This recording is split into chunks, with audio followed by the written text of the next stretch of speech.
Fellow Toastmasters, do you remember your first speech, your icebreaker? I see a lot of nodding. I remember mine as well. It was October 2nd, 2014, and my evaluator was none other than Jerry Marino. That's right, Jerry, we've come full circle 7 years later. On your first evaluation, you commented that I had a natural and engaging speaking style. Apparently, I also had a little bit of lip smacking, but it wasn't distracting. Not too harsh of an evaluation. Thank you for not crushing my soul. Here I am 7 years later, feeling a bit more confident as a speaker.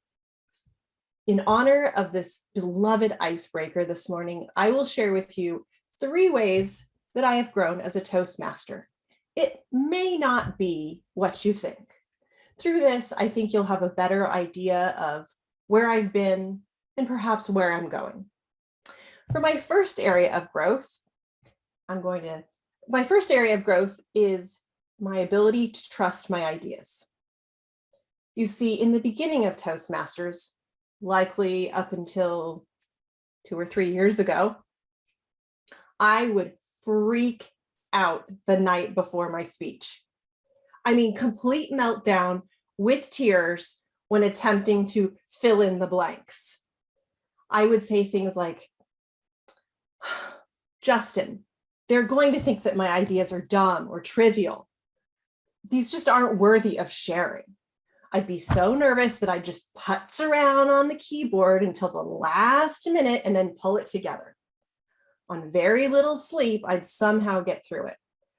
Perhaps I fooled all of you thinking that this was an easy process for me. Oh no, believe me, it's been far from easy. I've done speeches on everything from the infiltration of pumpkin spice into our lives to my beloved Aldi grocery store. I like to be creative and have fun.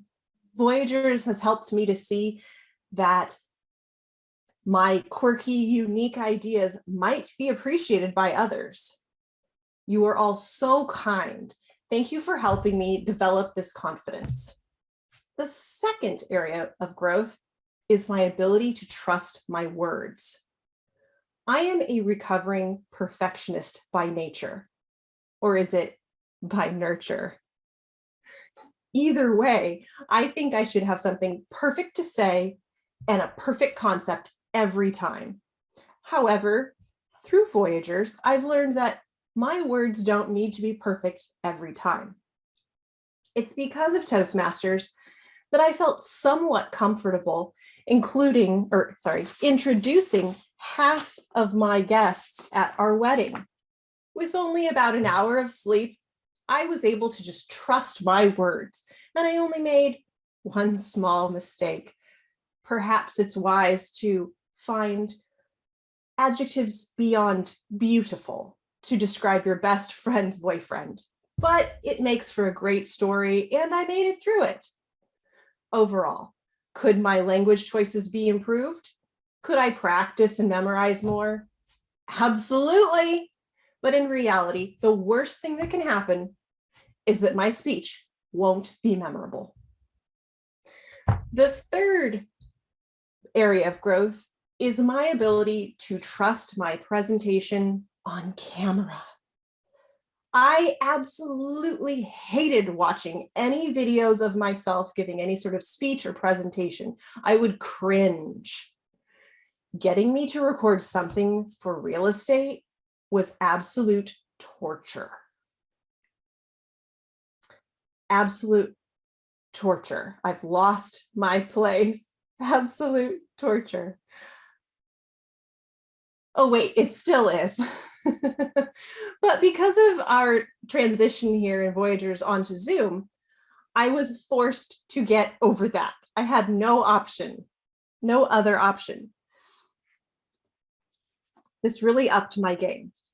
I learned how to master that mute button and how to use backgrounds.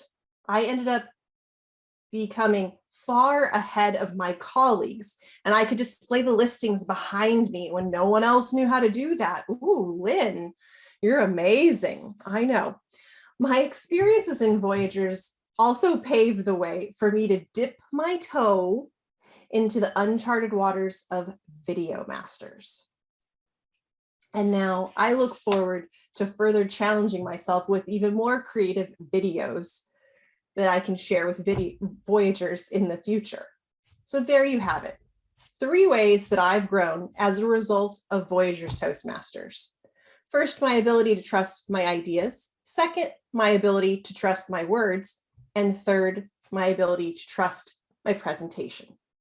Hopefully this speech has provided a little bit more insight into what it's been like behind the scenes for me as a Toastmaster. I look forward to growing and learning with you over the next 7 years.